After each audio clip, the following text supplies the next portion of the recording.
Oi pessoal, tudo bem? Aqui é a doutora Bio e hoje eu vou falar um pouco sobre o que vocês precisam saber se vocês desejam entrar em alguma pós-graduação aqui no Brasil. No primeiro vídeo do canal eu falei sobre as diferenças básicas que existem entre especialização, mestrado e doutorado e falei o perfil dos profissionais que normalmente procuram esses tipos de pós-graduação. Então hoje, decidido, qual a pós que você quer entrar, eu vou dar as dicas para vocês do que vocês precisam ter, quais os pré-requisitos que as universidades pedem normalmente para que você entre em cada tipo de pós-graduação. Vamos lá pro vídeo. I know that it's hard being apart, but soon I'll be there with you. Soon I'll be there with you. Soon I'll be there with you. Bom, em primeiro lugar, você tem que estar formado para fazer uma pós. Pode parecer óbvio, mas algumas pessoas têm dúvidas em relação a isso. Então, como o próprio nome diz, pós-graduação, depois da graduação, você já sendo um profissional na sua área, você vai buscar por uma pós, por uma especialização na sua área. Vamos falar da especialização primeiro. Como eu disse no primeiro vídeo do canal, as especializações, normalmente elas são pagas, tá? Então, elas costumam não exigir tanto na questão de nível acadêmico da pessoa, elas costumam não exigir tanto na questão de currículo, tá? Existem universidades que podem te pedir currículo simplesmente para fins de análise, tá? Mas isso dificilmente vai culminar na sua eliminação na chance de conseguir aquela vaga. Mas, de novo, porque essas pós são pagas, então, normalmente é mais fácil de ser selecionado para entrar numa pós que é paga do que uma que não é paga, como, por exemplo, a das universidades públicas, que eu vou falar já já, ok? Então, para as especializações, que são essas pós pagas, tanto de universidade pública quanto de universidade privada, normalmente o que se pede é um currículo, tá? Uma análise de currículo, e é pedido normalmente ou desejável que você tenha proficiência em alguma língua. Normalmente o famigerado inglês, As pessoas falam que hoje em dia falar inglês é obrigação, Há 20, 30 anos atrás era impressionante quando uma pessoa era fluente em inglês. Hoje em dia é uma obrigação, gente, em praticamente qualquer área. Então, se você é um profissional formado que deseja ingressar numa especialização, é interessante que você busque o inglês, se você ainda não sabe falar inglês, e busque alguns testes de proficiência para comprovar que você é realmente proficiente naquela língua, ok? Eu tô falando do inglês porque o inglês é uma língua que normalmente as pessoas já estudam, no colégio ou na própria universidade, mas as pós-graduações no geral, no quesito especialização, elas aceitam a proficiência em alguma outra língua. Só que o inglês, se você for proficiente no inglês, se você for fluente no inglês, isso vai facilitar muito o seu percurso ao longo da pós, porque praticamente todos os artigos que você vai ler, independente da área, serão em inglês, tá? Então, é muito desejável você ser fluente no inglês, ok? Então, para a especialização, normalmente é currículo e a língua, a proficiência em alguma língua que é exigida. Dificilmente, para você ingressar numa especialização numa universidade, você tem que fazer uma prova, ok? Pode ser que haja uma entrevista, mas também não é usual. Então, especialização, normalmente currículo e um comprovante de proficiência no inglês. Aí pode ser o TOEFL, pode ser algum dos exames de Cambridge. Dependendo da universidade que você vai ingressar, pode ser que o Instituto de Letras dessa universidade, se existir, pode ser que esse instituto aplique uma prova de proficiência, então é legal procurar por isso também, ok? Bom, passando para mestrado, a coisa fica um pouquinho mais complicada, tá? O mestrado, normalmente, ele tem uma prova, tá? Então, pensa na sua profissão e na área dentro daquela profissão que você quer se especializar na pós, ok? Então, por exemplo, no meu caso, na biologia, eu escolhi a zoologia. Então, no mestrado, eu me propus a fazer uma prova de zoologia, ok? E aí eu tive que estudar, tive que me preparar para essa prova. Mas como que eu faço para me preparar? Gente, vocês têm que entrar no site da universidade que interessa a vocês, procurar se existe alguma prova anterior, de seleções anteriores, vai na aba de pós-graduação ou pesquisa, tá? No site da universidade, procura a área da pós que você quer fazer, que lá provavelmente vai ter alguma área de seleções anteriores. É bom que você já vai pesquisando questão de editais, provas anteriores, baixa essas provas para você ir brincando e vendo se você tá bem, se você lembra da matéria, né, que você viu na graduação, ou se você precisa estudar mais. Dá uma olhada no edital para ver como funciona o processo seletivo, quando começam as inscrições normalmente, para você já ir se preparando, ok? Então é bom você já ir se familiarizando com isso tudo, tá? Isso para qualquer um desses processos que eu tô citando aqui, ok? Enfim, para o mestrado isso é essencial, tá? A questão de ver edital, porque normalmente você vai achar provas anteriores lá para você treinar e fazer antes da sua seleção chegar, tá? E aí, gente, não tem receita de bolo, é estudar, tá? Eu posso falar que as provas da UFMG de mestrado são bem difíceis, normalmente são provas totalmente abertas, então provas que você tem que redigir, ok? Então você tem que estudar muito, porque prova aberta, se você não sabe, não tem como chutar, né, gente? Então é realmente se dedicar a estudar para tentar a aprovação. E como eu disse no primeiro vídeo do canal, você não paga para fazer mestrado e doutorado em universidades públicas. Então é um bom negócio você estudar, se dedicar, porque você não vai precisar pagar para fazer mestrado ou doutorado, ok? Pelo menos atualmente o mestrado e o doutorado não são pagos em universidades públicas, tá?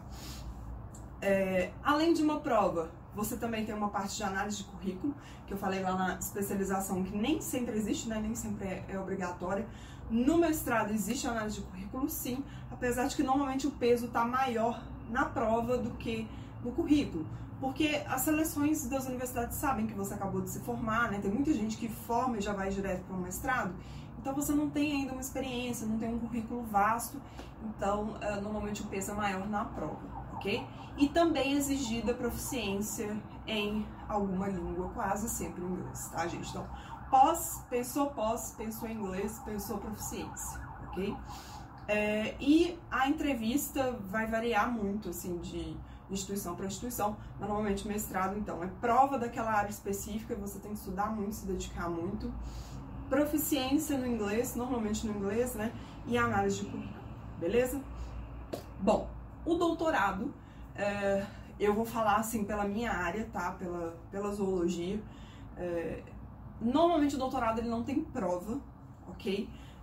Mas pode ser que aconteça de ter prova em alguma área, porque já se entende que se você chegou no doutorado, você já é um profissional que trabalha muito tempo na área, então você não precisa ser testado, né?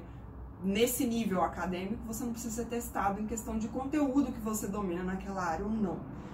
Até porque subentende que você passou por um mestrado. Apesar de que não é obrigatório, tá, gente? Poucas pessoas sabem disso, mas você pode sim se formar e ir direto para um doutorado. O que acontece é que as pessoas normalmente que querem chegar no doutorado, né, que querem seguir carreira acadêmica e terem um título de doutor para serem professores universitários, normalmente essas pessoas preferem passar por um mestrado antes, porque o peso maior da seleção do doutorado está na análise de currículo, justamente porque normalmente não há prova, tá? Então, é interessante que você chegue no doutorado com um currículo vasto, sólido, com muitas publicações. Então, normalmente as pessoas aproveitam o mestrado para publicar bastante na sua área, para irem a muitos congressos, apresentarem palestras desses congressos, né, nas suas respectivas áreas, apresentarem banner, darem alguma aula dentro da sua área, dentro da sua pós. Enfim, o mestrado é a época para você correr atrás de melhorar o seu currículo, para que você consiga entrar num doutorado de excelência, ok?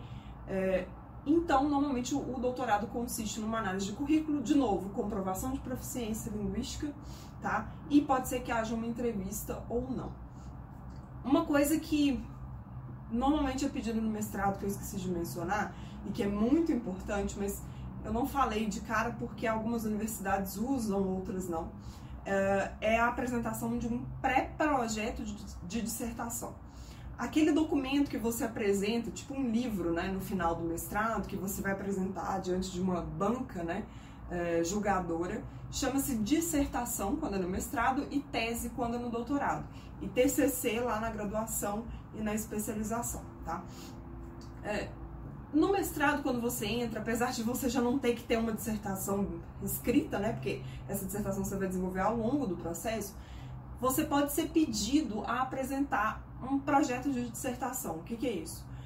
os professores que vão avaliar para ver se você vai ser aprovado ou não nesse mestrado querem saber se você já tem um projeto a ser desenvolvido, tá? Então é muito interessante para mestrado e para doutorado você já ter um orientador, já ter um professor que vai te dar as dicas de como entrar nesse processo seletivo, que vai te dar as dicas de como redigir um pré-projeto, tá? Que seja bom o suficiente para ser aprovado nesse processo seletivo, tá?